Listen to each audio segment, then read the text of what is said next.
The emergency beacon cut through space like a dying scream. 3 words, repeated endlessly across the void. Remember who we were. Captain Sarah Chen pressed her palm against the cold metal of her ship's hull. Outside, the wreckage of humanity's greatest achievement drifted in silence. The Olympus station, once home to 2 million souls, now nothing but twisted metal and frozen corpse. "Captain," her communications officer whispered, "we're picking up movement in the debris field." Sarah's blood turned to ice. The hegemony ships were coming back to finish what they started, but this time humanity would not run. This time, they would burn everything down. Chapter 1. The Chains That Bind. 6 months earlier. The morning alarm echoed through Sector 7 like a death knell. Marcus Rivera rolled off his sleeping mat, his back screaming in protest. Another 16-hour shift in the lithium mines awaited him. "Up, slaves," the voice boomed through the barracks speakers. "Your masters require their daily tribute." Around him, hundreds of other humans stirred to life. Men, women, children barely old enough to hold a plasma cutter, all property of the Zelkarian hegemony. The alien overlords had conquered Earth 50 years ago, and humanity had been paying the price ever since. Marcus pulled on his work coveralls, the fabric rough against skin scarred by years of hard labor. The identification chip embedded in his wrist pulsed with a dull blue light, a constant reminder that he belonged to someone else. "Another beautiful day in paradise," muttered Keiko Tanaka from the bunk beside him. The former quantum physicist now spent her days hauling ore carts through narrow tunnels. "I wonder what exotic form of suffering they'll treat us to today." "Save the sarcasm for someone who cares," Marcus replied, but his tone held no real malice.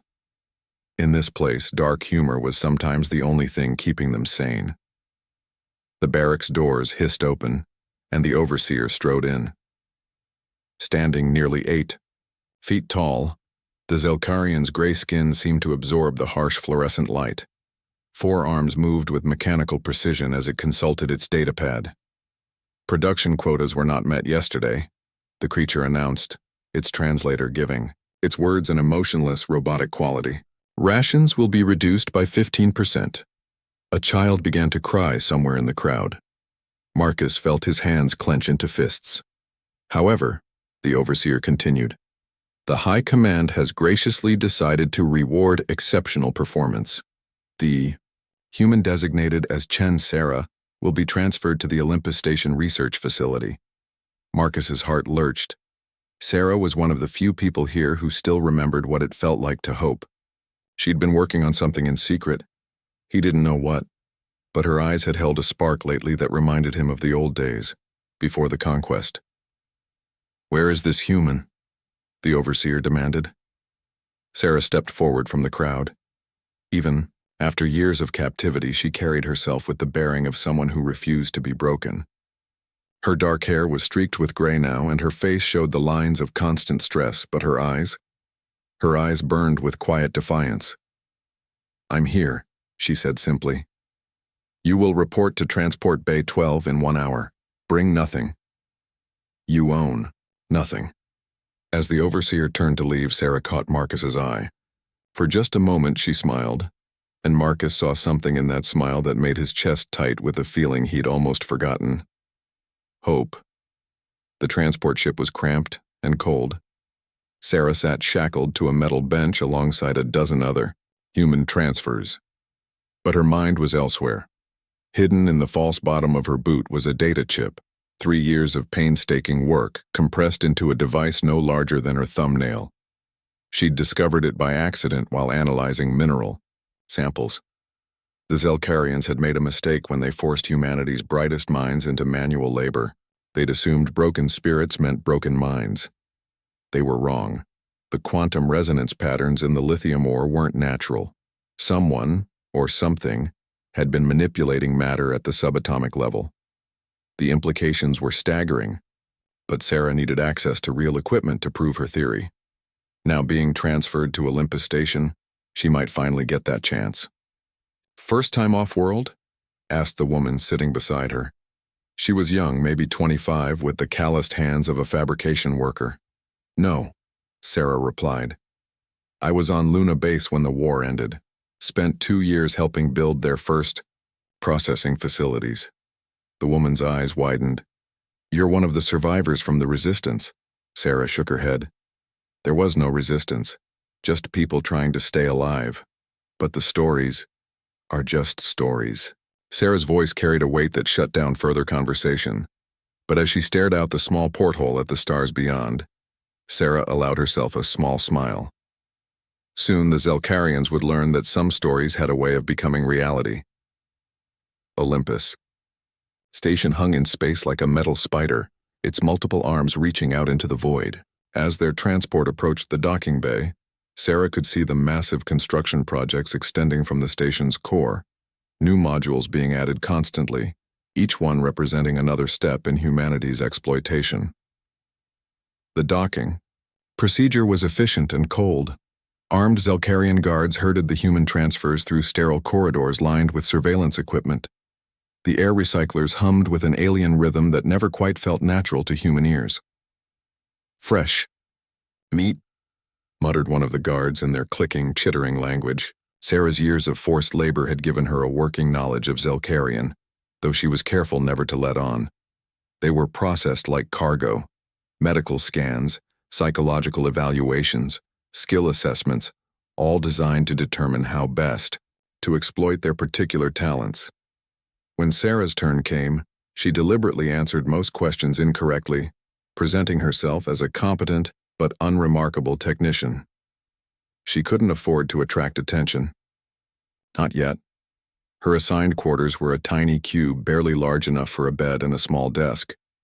The walls were bare metal, and the single window looked out into the station's central hub. But to Sarah, it might as well have been a palace. For the first time in 3 years, she had privacy. She waited until the station's night cycle before removing the data chip from her boot. The small device contained everything she'd discovered about the quantum manipulation in the ore samples. But more importantly, it contained her plan. The Zelkarians thought they were so clever, using human knowledge against humanity. They'd forced Earth scientists to help build their technology, never realizing they were also teaching humans how that technology worked. Sarah smiled in the darkness of her cell. Tomorrow she would begin her real work, the work that would bring down an empire. Chapter 2. The Spark of Rebellion. 3 months later. Dr. Elena Vasquez tried to hide her excitement as she made her rounds through the Olympus Station Research Lab. To the Zelkarian supervisors, she was just another human drone, conducting routine analysis on mineral samples. They had no idea she was documenting every detail of their quantum manipulation technology. Sample 7 Alpha shows the same resonance patterns, she reported to her assigned partner, making sure her voice carried the proper tone of board compliance. Shall I prepare the standard extraction protocols? Sarah, working at the station beside her, nodded without looking up from her own samples. But Elena caught the slight hand gesture, the signal they'd developed over weeks of careful observation. Tonight. The plan was moving forward tonight. The workday dragged on with excruciating slowness. Elena forced herself to maintain the routine, analyzing samples and filing reports, all while her heart hammered against her ribs. 3 months of preparation had led to this moment. 3 months of secret meetings, coded conversations, and carefully stolen equipment. They weren't the only ones. Throughout the station, other humans were making their own preparations. Marcus Rivera, transferred up from the mining colonies 2 weeks ago, had been gathering intelligence on the station's security systems. Keiko Tanaka, the former physicist, had been working in the computational core, learning the layout of the station's critical systems, all waiting for Sarah's signal. As the work shift ended, Elena made her way to her quarters, trying to appear as tired and defeated as the other workers filing through the corridors. But inside, her mind was racing. If Sarah was right, if her theory about the quantum manipulation was correct, then tonight would change everything. The Zelkarians had made a fatal error. In their arrogance, they'd assumed that enslaved minds couldn't conceive of rebellion on the scale Sarah was planning. They were about to learn how wrong they were. The quantum field generators are located in Section C7, Marcus whispered, his voice barely audible over the hum of the air recyclers. The small group had gathered in a maintenance shaft deep in the station's infrastructure, one of the few places not under constant surveillance. Sarah studied the rough schematic he'd drawn on a piece of torn fabric. How many guards? Usually 2 Zelkarians, but they rotate every 4 hours. We'll have a 20-minute window during the shift change. That's not much time, Elena said. Are you sure about the quantum field calculations? Sarah's smile was sharp as a blade. I've been working on this for 3 years. The resonance cascade will propagate through their entire network in under 60 seconds. Every Zelkarian facility within 100 light-years will be affected. Keiko shook her head in amazement. I still can't believe they never figured out what you were doing. 3 years of analyzing their own technology right under their noses. They see us as beasts of burden, Sarah replied. To them, the idea that we could understand their technology, let alone improve on it, is literally inconceivable. Their arrogance is going to be their downfall. She looked around at the faces gathered in the dim light. These weren't soldiers or trained revolutionaries. They were teachers, engineers, farmers, mechanics, ordinary people pushed beyond their breaking point. But in their eyes, she saw something the Zelkarians had never bothered to look for. She saw the unbreakable spirit of humanity. Remember, she said, once we trigger the cascade, there's no going back.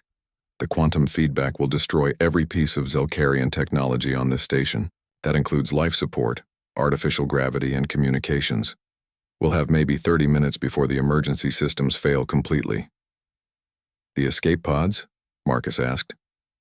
Keiko's been programming them to accept human biometrics. Once we reach the surface, we scatter.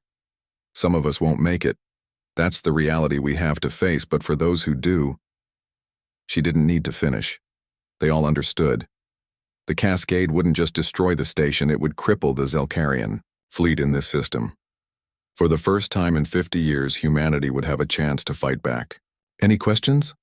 Sarah asked. The silence stretched for a long moment. Then Marcus spoke up. What about the other stations? The colonies? There are millions of humans throughout Zelkarian space. Sarah's expression hardened. The cascade will propagate through their quantum communication network. Every facility, every ship, every installation they've built using this technology will be affected. It won't destroy all of them. Their home systems are too far away, but it will cripple their ability to maintain control over the colonies. She paused, letting the implications sink in. After tonight, humanity will have a choice. We can remain slaves or we can take back what's ours. But that choice will be up to each person in each colony to make for themselves. Elena felt a chill run down her spine. Sarah wasn't just planning to escape, she was planning to ignite a galaxy-wide rebellion. The supplies are cached in Section D12, Keiko reported. Emergency rations, medical supplies, and whatever weapons we could improvise. It's not much, but it's more than we had this morning, Sarah interrupted. Everyone knows their assignments. We move in 2 hours during the 3rd sleep cycle. Elena, you're with me on the quantum generators. Marcus, you take the control room. Keiko, get to the pods and start the launch sequences. As the group began to disperse, Elena caught Sarah's arm.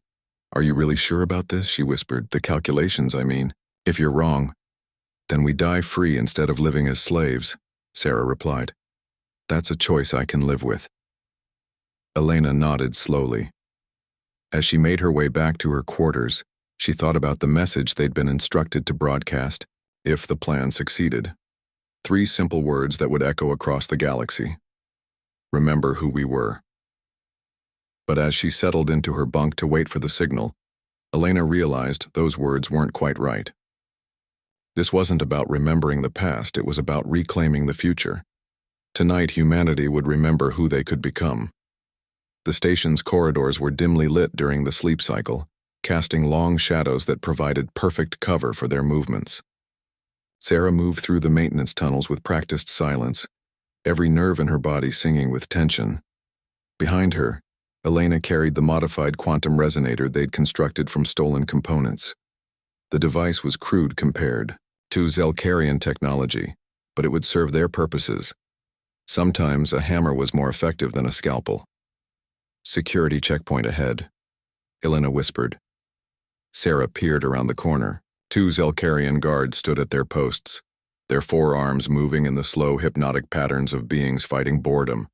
In 20 minutes, they would be relieved by the next shift. That was their window.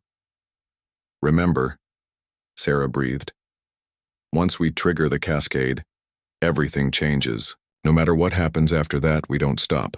We don't surrender. We finish what we started." Elena nodded, though her hands were shaking slightly. She wasn't a warrior. None of them were. But sometimes, ordinary people were called upon to extraordinary things. Sarah checked her chronometer. 18 minutes. Somewhere in the station's depths, Marcus would be making his way toward the control room. Keiko would be preparing the escape pods, her fingers flying over keyboards as she overrode decades of Zelkarian security protocols, all waiting for Sarah's signal. 17 minutes. The guards shifted positions, their movements synchronized with mechanical precision. Sarah had studied their patrol patterns for months, timing their routines down to the second. The Zelkarians' obsession with order and predictability was about to become their weakness. 16 minutes. Sarah closed her eyes and thought about Earth. Not the broken, subjugated world it had become, but the green and blue marble that had once hung in space like a jewel. She thought about cities full of laughter, children playing in parks, the sound of human voices raised in song instead of lament. 15 minutes, Sarah, Elena whispered, her voice tight with nerves. "I know," Sarah replied, "almost time." She opened her eyes and looked at her companion, this brilliant woman who had given up her freedom to join a rebellion that might very well kill them all.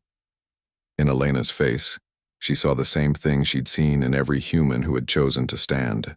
With her, hope, defiance, the unbreakable spirit that had carried their species from the caves to the stars. The Zelkarians had tried to crush that spirit. They were about to learn that some things could not be broken. 14 minutes. "Elena," Sarah said quietly, "whatever happens tonight, I want you to know." Her words were cut off by the soft chime of the shift change alarm. The guards straightened, their attention focused on the approaching relief crew. Sarah smiled grimly. "It's time." Chapter 3. The Fire Rises. To -10 minutes to cascade initiation. The quantum field generator hummed with alien energy as Sarah and Elena crept through the access tunnels beneath Section C7. Above them, the changing of the guard proceeded with clockwork precision. The Zelkarians never deviated from their routines, a fact that was about to cost them everything. "Field strength is holding at optimal levels," Elena whispered, reading the modified scanner Sarah had constructed. "But once we introduce the resonance, cascade, we'll have maybe 90 seconds before the feedback reaches critical mass." Sarah nodded, her fingers working quickly to assemble the final components of their makeshift device. 3 years of careful observation and secret experimentation had led to this moment. The quantum resonator in her hands looked like a collection of scavenged junk, but she knew it would work. It had to work. "Remember," she said, "the cascade will propagate through their quantum communication network at faster than light speeds. Within minutes, every Zelkarian facility using this technology will experience complete system failure." Elena's eyes widened as the full implications hit her. "That's not just this station. That's hundreds of colonies, thousands of ships, millions of enslaved humans who will suddenly find their chains broken," Sarah finished. "The question is what they'll do with their freedom." Through the ventilation grate above them, they could hear the muffled voices of the guard rotation. Sarah checked her chronometer. 7 minutes until the next shift arrived.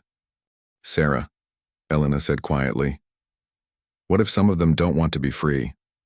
What if they're too afraid to fight?" Sarah paused in her work, thinking of all the humans she'd known over the years. People so broken by decades of servitude that they could no longer imagine any other existence. It was a sobering thought. Then they'll remain slaves, she said finally. But at least it will be their choice. She made the final connection, and the resonator came to life with a soft, almost musical hum. The device was ready. Elena, I need you to understand something. Once we do this, there's no going back. The Zelkarians will hunt us across the galaxy. They'll make examples of anyone they suspect of being involved. This isn't just rebellion. It's war.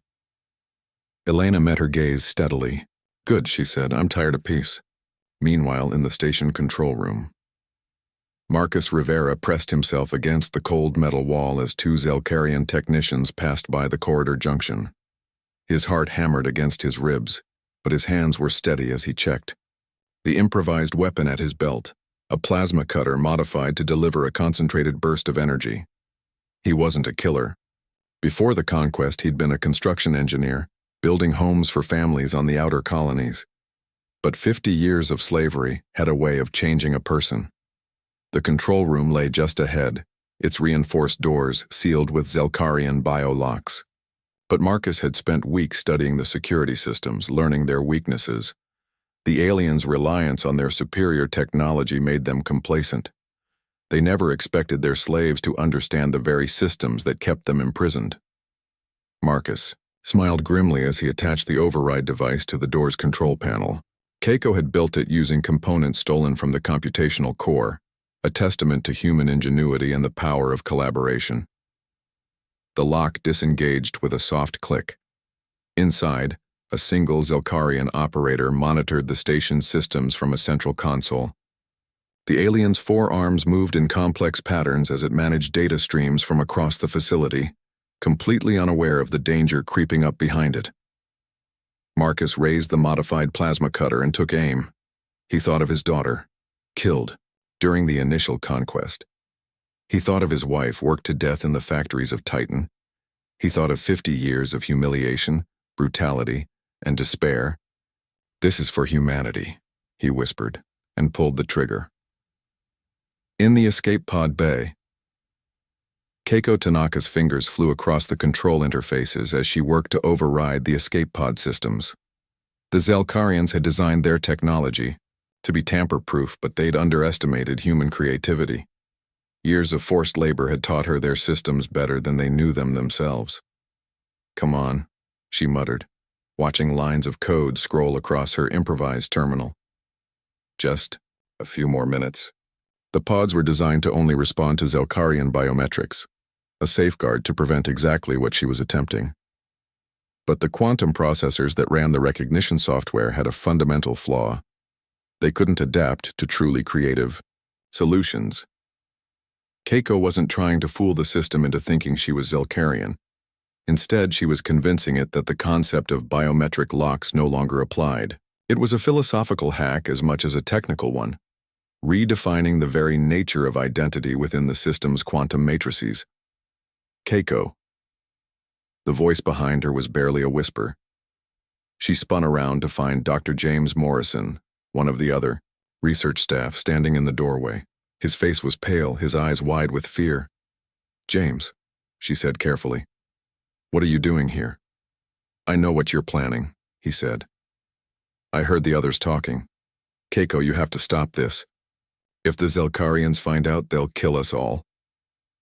Keiko's hand moved slowly toward the plasma cutter at her belt. James had always been one of the broken ones, too afraid to hope, too traumatized to fight. But she couldn't let him stop them now. James, listen to me, this is our chance, our only chance. In a few minutes, Sarah is going to trigger a cascade that will cripple their entire network. We can be free. Free? James laughed bitterly. Free to die in the vacuum of space? Free to be hunted like animals? Keiko, we have food here, shelter, security. It's not perfect, but it's survival. It's not living, Keiko replied. It's existing. There's a difference. She could see in his eyes the exact moment when fear overcame hope. He was going to try to stop her. I'm sorry, James, she said, and reached for her weapon. But before either of them could move, the lights throughout the bay began to flicker. Emergency alarms started blaring. and the station's artificial gravity fluctuated wildly. Sarah had triggered the cascade. The quantum generator chamber.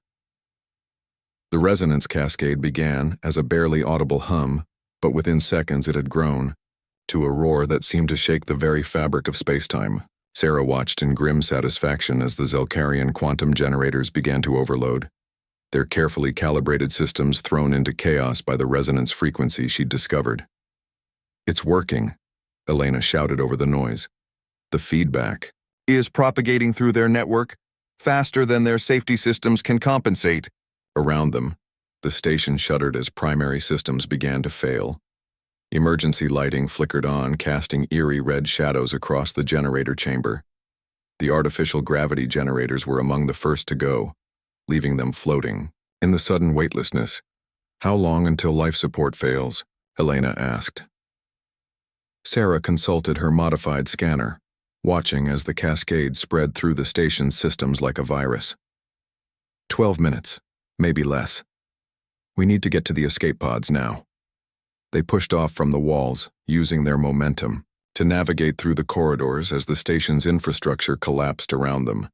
Behind them, the quantum generators were tearing themselves apart, their exotic matter containment fields fluctuating wildly. "Sarah," Elena grabbed her arm, pointing toward a viewport. Outside, the Zelkarian fleet was in chaos. Ships drifted powerless as their quantum drives failed, their communication arrays dark and silent. The cascade was propagating through their network exactly as Sarah had predicted, leaving the aliens blind and crippled. But even as she watched, Sarah could see some of the smaller ships beginning to maneuver on emergency power. The Zelkarians were adapting faster than she'd hoped. "We need to move," she said. "They'll figure out what happened soon enough." As they pushed through the corridors toward the escape pod bay, Sarah allowed herself a moment of satisfaction. The cascade was working. Across the galaxy, Zelkarian facilities were failing. Millions of humans were waking up to find their masters suddenly vulnerable. The revolution had begun.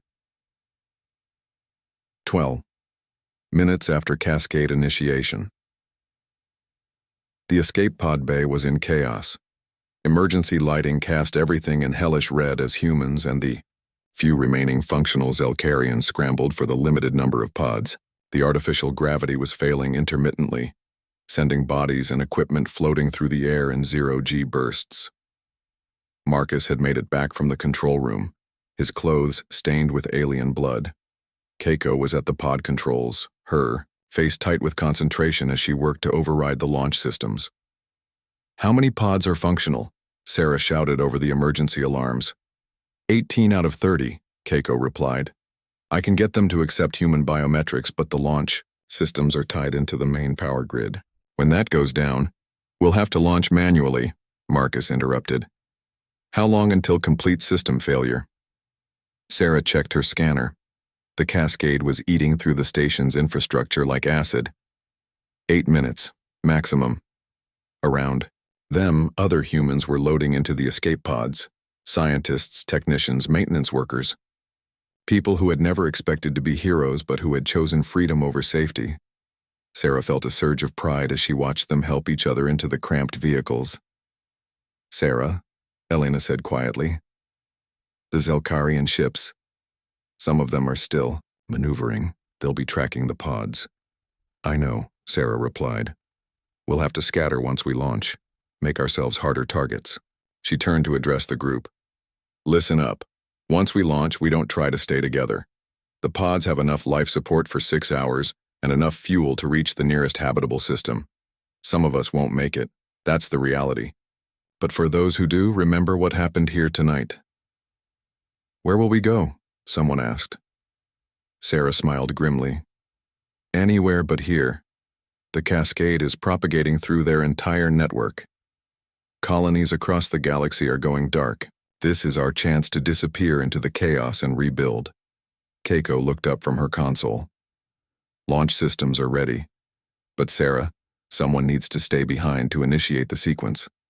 The controls are hardwired to the main console. The implication hung in the air like a death sentence. Someone had to sacrifice themselves to give the others a chance to escape." "I'll do it," Marcus said immediately. No, Sarah replied. This was my plan, my responsibility. Sarah, Elena started to protest. No arguments. Sarah cut her off. Get to the pods, all of you, that's an order. As the others began to move toward the escape pods, Elena lingered behind. This isn't how it's supposed to end, she said. Sarah smiled sadly. This isn't an ending, Elena. It's a beginning. When you reach the colonies, when you find other survivors, tell them what happened here. Tell them that humanity chose to fight back. Elena nodded, tears streaming down her face. I'll tell them, I promise. As Elena joined the others in the escape pods, Sarah took her position at the main console. Through the bay's transparent aluminum windows, she could see the disabled Zelkarian fleet beginning to regroup. They were adapting, finding ways to work around the cascade damage. But it was too late. The revolution had begun.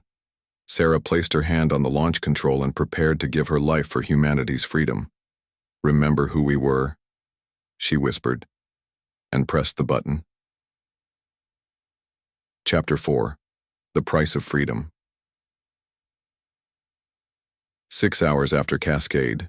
Initiation. Elena's escape pod tumbled through space, its emergency beacon dark to avoid detection. Through the small porthole, she could see the dying flames of Olympus Station, its hull cracked open like an egg, atmosphere streaming into the void in brilliant streamers of ice and gas. Sarah was gone. They all knew it. The station's final explosion had lit up the darkness like a newborn star, taking with it the woman who had dared to dream of freedom. But her sacrifice hadn't been in vain. Elena's communications array, jury-rigged to monitor Zelkarian frequencies, was picking up fragments of increasingly desperate transmissions. The cascade had done more than just destroy a single station. It had crippled the aliens' entire colonial infrastructure. Colony 7, systems failing. Request immediate assistance. Mining platform Delta. Life support critical. Evacuation required.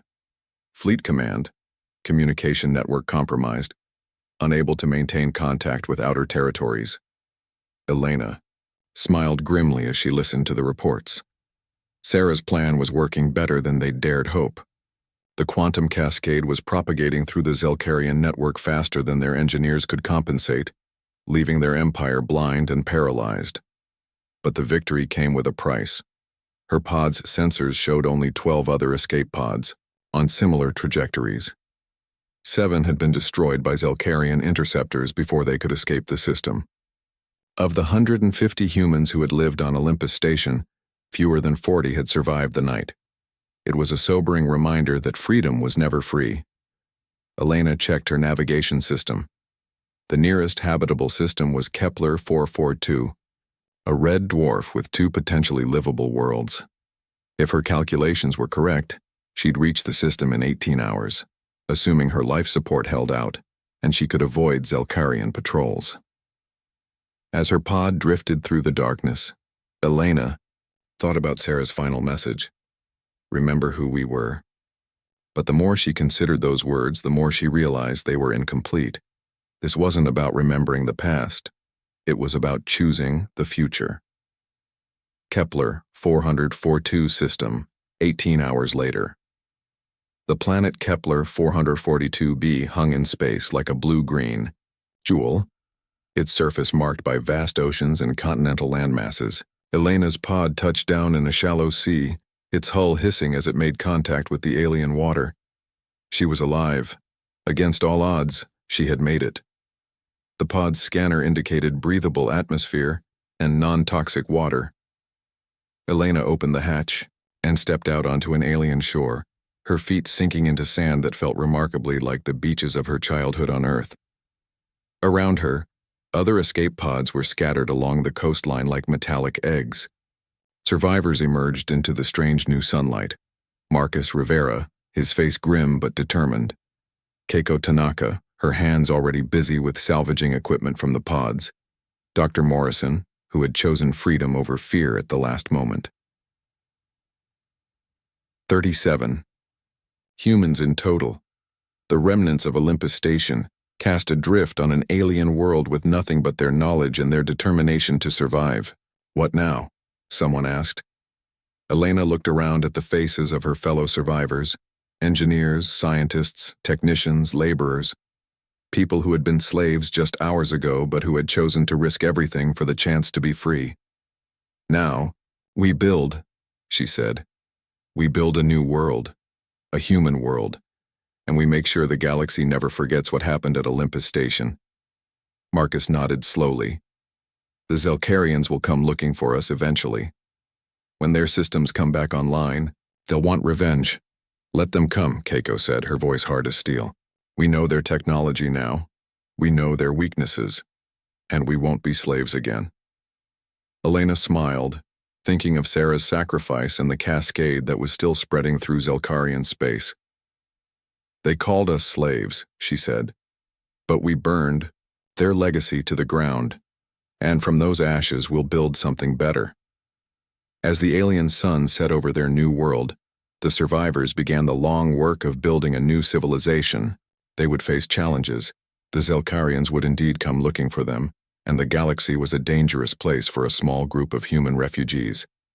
But they were no longer slaves. They were free, and that made all the difference. Meanwhile, across the galaxy, the quantum cascade continued to propagate through Zelkarian space, reaching colonies and outposts that had been under alien control for decades. On mining world after mining world, human slaves looked up to see their overseers' technology failing, their communications dark, their weapons powerless. Some humans remained in their barracks, too afraid or too broken to seize the moment.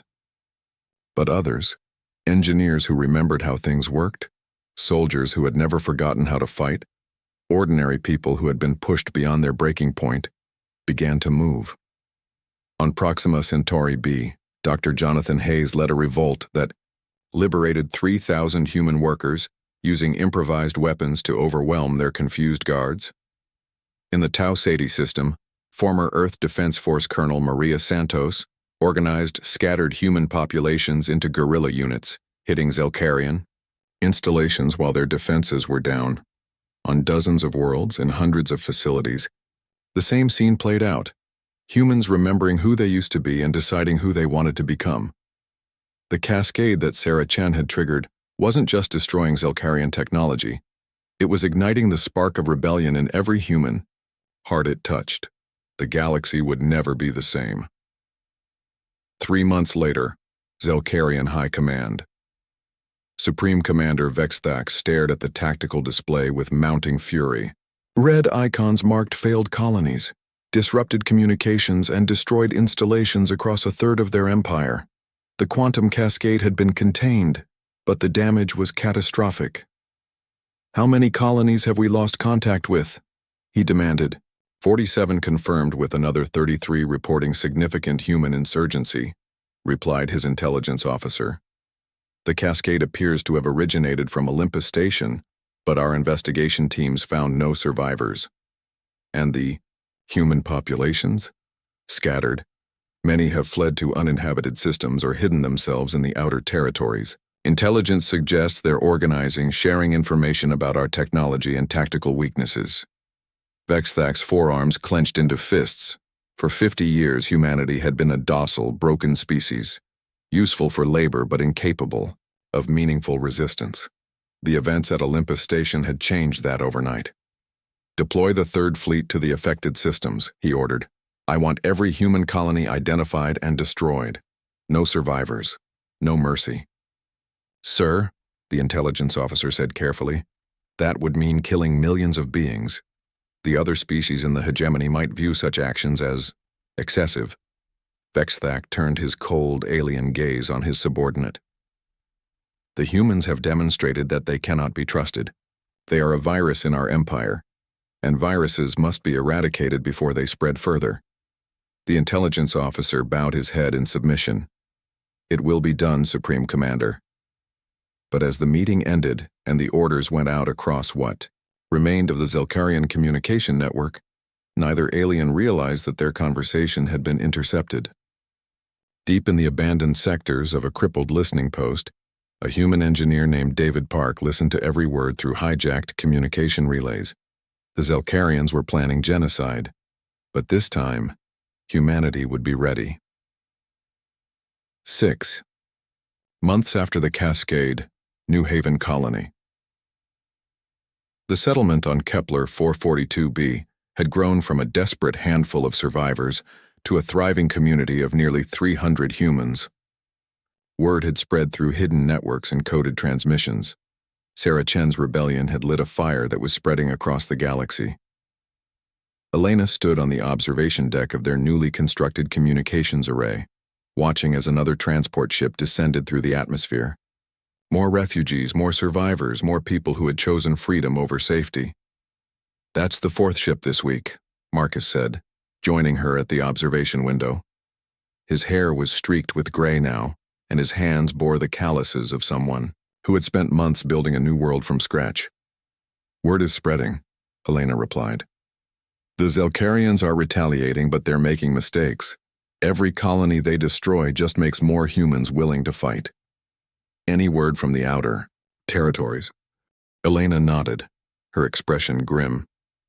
The Santos group liberated the processing facilities in the Vega system. Dr. Hayes has organized a network of safe houses in the Centauri sector, and there are reports of organized resistance on over 100 worlds. She paused, watching as the new arrivals disembarked from their ship. Among them were children, human children who had been born in slavery, but who might now grow up free. "Sarah would be proud," Marcus said quietly. "Sarah would be planning." "The next phase," Elena corrected. "The Cascade bought us time, but the Zelkarians are adapting. They're building new communication networks, upgrading their technology, organizing their fleets. We can't just hide forever." Marcus nodded thoughtfully. "Keiko thinks she's found something in the quantum resonance data, some kind of pattern that might give us an advantage." "What kind of pattern?" "She won't say, claims she needs more data to be sure. But Elena, I've seen that look in her eyes before. It's the same look Sarah had when she first discovered the Cascade effect." Elena felt a chill run down her spine. If Keiko had found something, another weakness in Zelkarian technology, it could change everything. Again. Where is she now? "The deep lab. She's been working around the clock for weeks." Elena headed for the door. "Then it's time we found out what she's discovered." The deep laboratory, New Haven Colony. Dr. Keiko Tanaka looked up from her workstation as Elena and Marcus entered the lab.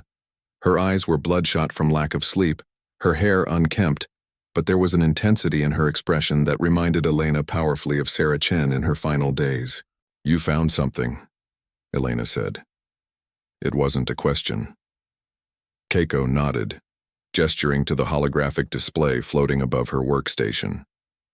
"Remember how the Cascade propagated through their quantum communication network? I've been analyzing the resonance patterns, trying to understand exactly how their technology works." The display showed a complex three-dimensional model of interconnected nodes and energy flows. To Elena's eyes, it looked like a vast neural network stretching across space. "It's not just a communication system," Keiko continued, "it's a control system. Every piece of Zelkarian technology, their ships, their weapons, their life support systems, everything is connected to this network. It's how they maintain their empire across such vast distances." Marcus frowned. "But we already knew that. The Cascade disrupted their network, which is why we were able to escape." "That's just the beginning," Keiko said, her voice rising with excitement. "Elena, you remember Sarah's original theory about quantum manipulation in the ore samples?" Of course, she thought the Zelkarians were using some kind of subatomic engineering to... Elena stopped, her eyes widening as the implications hit her. "They're not just communicating through the network," she whispered. "They're thinking through it." Keiko nodded eagerly. "Exactly. The Zelkarian neural structure is partially quantum-based. Their consciousness isn't just contained in their individual brains. It's distributed across their entire technological network. That's how they can coordinate their empire so efficiently. They're essentially a hive mind." Marcus shook his head in disbelief. "You're saying they're all connected?" Every Zelkarian in the galaxy? Not all of them, Keiko corrected. The network has range limitations, and there are hierarchical structures, but within their empire, yes, they share thoughts, memories, tactical information. It's what makes them so effective as conquerors. Elena stared at the holographic display, her mind racing. If that's true, then the cascade didn't just disrupt their technology. It damaged their collective consciousness. Which explains why they're making more tactical errors than they used to, Marcus added. They're not thinking as clearly. Keiko's smile was sharp as a blade. But here's the really interesting part. The network isn't just one way. If we can figure out how to inject our own signals into their quantum matrix, we could disrupt their thoughts directly, Elena finished. Turn their own network against them. More than that, Keiko said. We could potentially access their collective knowledge, military codes, technological specifications, the locations of every human colony in their empire. The possibilities were staggering, but Elena had learned to be cautious about plans that seemed too good to be true. What's the catch? She asked. Keiko's expression grew serious. To access their network, we'd need to get close to one of their major communication hubs, and to do that, we'd need to capture a Zelkarian command ship, Marcus said grimly. Elena nodded slowly. It was a desperate plan, perhaps even a suicidal one. But if it worked, it could give humanity the tools they needed not just to survive, but to win. How long would you need to prepare? She asked. The technology? Maybe 3 months. But Elena, this isn't like the Cascade. If we try this and fail, the Zelkarians will know exactly what we're capable of. They'll adapt their defenses and we'll never get another chance. Elena looked around the lab, at the improvised equipment, the salvaged components, the testament to human ingenuity born from desperation. Then she thought about Sarah Chen, who had sacrificed everything to give humanity a chance at freedom. Then, we better make sure we don't fail, she said. 3 months later, Zelkarian Patrol Route, Gamma 7. The ZHS Dominant cut through space like a predator, its sleek hull bristling with weapons and sensor arrays. Captain Zalthus stood on the bridge, his forearms moving in precise patterns as he coordinated the ship's systems with the efficiency that came from networked consciousness. His mission was simple: locate and destroy any human settlements in this sector. The Supreme Commander's orders had been clear: no mercy, no survivors. The human virus had to be eradicated before it could spread further. Sensor contact, reported his navigation officer. Small vessel bearing 27 Mark IV. Configuration suggests human origin. Zalthus felt the ship's collective consciousness focus on the new contact. Through the quantum network, he shared the tactical assessment of his crew, their combined knowledge and experience flowing through his mind like water. A single escape pod, he mused. Probably refugees from one of the colonies we cleansed last month. Scan for life signs. 1 human aboard, Captain. The pod appears to be damaged. Life support is failing. Perfect. They would capture the human, extract information about any hidden colonies, then dispose of the vermin. Through the network, Zalthus felt the approval of his superiors light years away. Bring it aboard, he ordered. Prepare interrogation. Chamber 3. What he didn't know was that the damaged escape pod contained Dr. Elena Vasquez and enough quantum resonance equipment to hack directly into the ship's neural network. The plan Sarah Chen had started with a simple cascade was about to reach its ultimate conclusion. The hunter was about to become the hunted. Aboard the ZHS Dominant, interrogation chamber. Elena allowed herself to be dragged from the pod by Zelkarian security forces, playing the part of a desperate refugee. Her hidden equipment was disguised as medical supplies and emergency rations, items the aliens would expect a fleeing human to carry. The interrogation chamber was a stark, sterile room designed to break the will of captured prisoners. Restraint fields held her immobile in the center of the space while scanning beams probed her body and mind for information. But Elena wasn't trying to resist the scans. Instead, she was using them as a pathway into the ship's systems. The tiny, quantum resonator hidden in her tooth began transmitting the moment the Zelkarian neural probes made contact with her brain. The signal was subtle, designed to mimic natural neural patterns while carrying a coded payload that would propagate through the ship's quantum network. Human designation Elena Vasquez, the interrogation officer announced, reading from his scanner. Former research technician, Olympus Station. Subject shows elevated stress responses consistent with recent trauma. Perfect. They thought she was just another refugee, broken and terrified. They had no idea she was Sarah Chen's successor, carrying the next phase of humanity's rebellion directly into the heart of their empire. Where are the other humans hiding? The officer demanded, his translator giving his words a mechanical coldness. Elena let tears stream down her face, genuine tears, but not for the reasons her captors assumed. She was crying for Sarah, for all the humans who had died to make this moment possible. Please, she whispered. I don't know anything. I was just trying to escape. Behind her words, the quantum resonator continued its work, infiltrating the ship's neural network one quantum bit at a time. In minutes, she would have access to their entire database. In hours, humanity would have the keys to the Zelkarian Empire, the bridge of the ZHS dominant. Captain Zalthis felt the first stirrings of confusion as foreign thoughts began to intrude on his consciousness. Through the neural network, he sensed his crew experiencing similar disorientation. Captain, his communications officer reported, "We're receiving anomalous signals from the quantum matrix.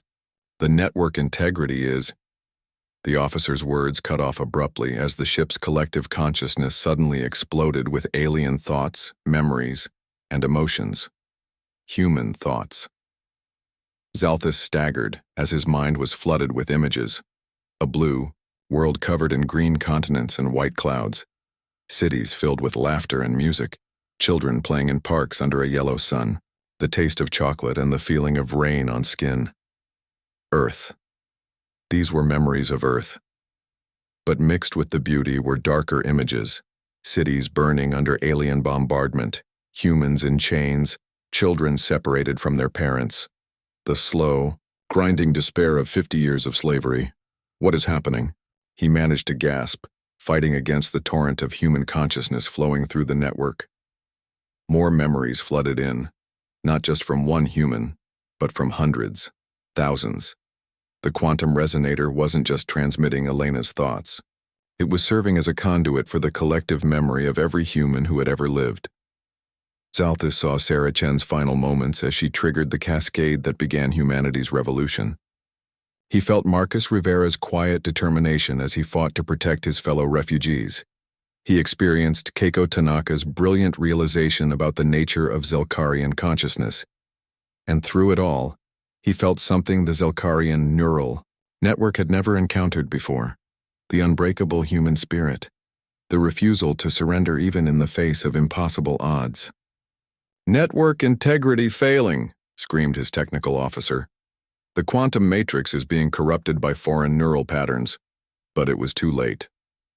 The human consciousness virus was propagating through their networks faster than their systems could adapt. Across the ship, Zelkarian crew members collapsed as their networked minds were overwhelmed by the flood of human thoughts and memories. And in Interrogation Chamber 3, Elena Vasquez smiled as the ship's computer systems opened themselves, to her like flowers blooming in sunlight. Epilogue. The New Dawn. 1 year after the network infiltration. The Supreme Council chamber on Zelkaria Prime was a place of shadows and whispered conversations.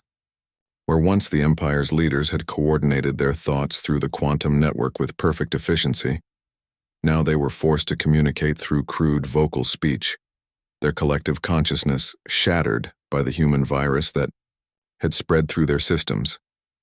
Supreme Commander Vexthak stood before the assembled council, his forearms trembling with barely controlled rage. The tactical display behind him showed the current state of their empire.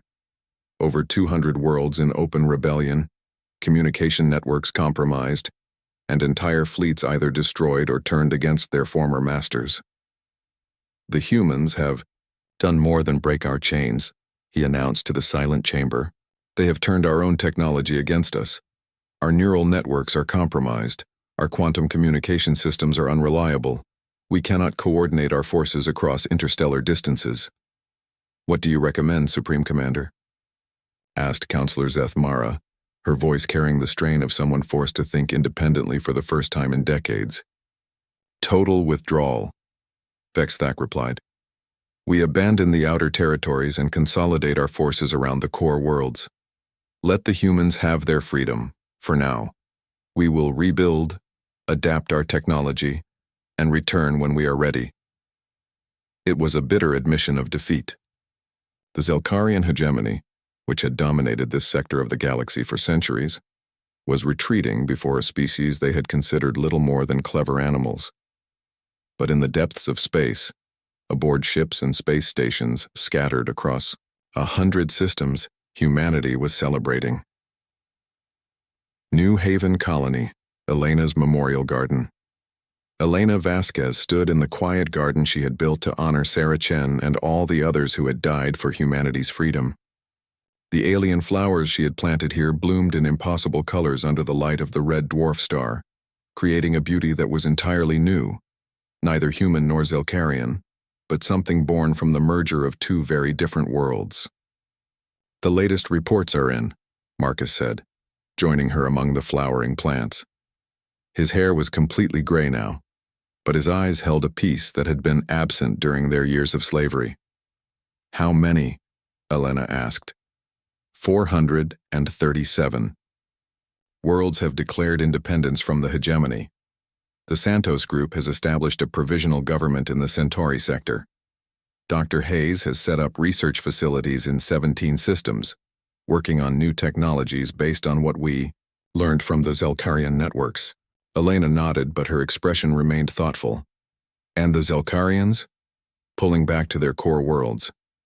Our intelligence suggests they're trying to rebuild their networks with better security, but without their quantum consciousness link, they're having trouble coordinating even basic logistics. They'll be back, Elena said quietly. Maybe not in our lifetime, but someday they'll return. And when they do, they'll be ready for our tricks. Marcus smiled. Then it's a good thing we'll be ready for them too. He was right, Elena knew. Humanity had learned more than just how to break their chains. They had learned how to forge new tools from the fragments. The quantum consciousness techniques they had discovered weren't just weapons. They were the foundation for an entirely new form of human civilization. Already research colonies were experimenting with limited neural networking, allowing groups of humans to share knowledge and coordinate their efforts with unprecedented efficiency. Not a hive mind like the Zelkarians, but something uniquely human, a network that enhanced individual creativity rather than suppressing it. Elena, Marcus said softly, do you ever wonder what Sarah would think of all this? Elena looked up at the alien stars shining down on their impossible garden. Somewhere out there, human colonies were building new societies, new technologies, new ways of being human. The revolution that had started with a simple quantum cascade had become something far greater, a fundamental transformation of what it meant to be human in a galaxy full of hostile aliens. I think she'd say the job isn't finished yet, Elena replied. We're free, but we're not safe. And as long as there are humans in chains anywhere in the galaxy, our work continues. As if summoned by her words, a shooting star blazed across the alien sky, not a natural meteor, but one of the new human ships carrying supplies and hope to another distant colony. They had called humanity slaves. But from the ashes of their empire, something new was rising, something that the galaxy had never seen before. The age of human expansion had begun. Final transmission, broadcast, across all human colonies. This is New Haven Colony, broadcasting on all frequencies to our brothers and sisters among the stars. Today marks the first anniversary of what historians are calling the network infiltration, the day we turned the Zelkarians' own technology against them and broke the chains that had bound humanity for 50 years. But this transmission isn't about celebrating the past. It's about building the future. We are no longer the humans who lived in the shadow of Earth. We are no longer the slaves who cowered before alien masters. We are something new, a species forged in the fires of oppression and tempered by the unbreakable human spirit. To those still hiding in the outer territories, you are not alone. The network of free human worlds grows stronger every day. To those still held in captivity, your liberation is coming. We have not forgotten you, and we will not abandon you.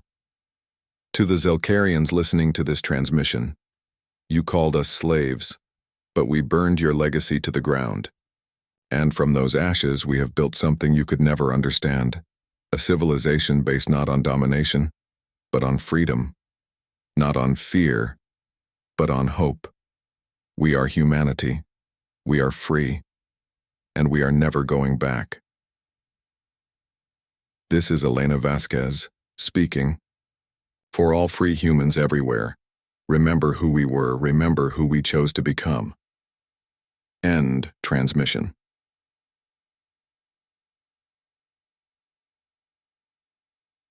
The end.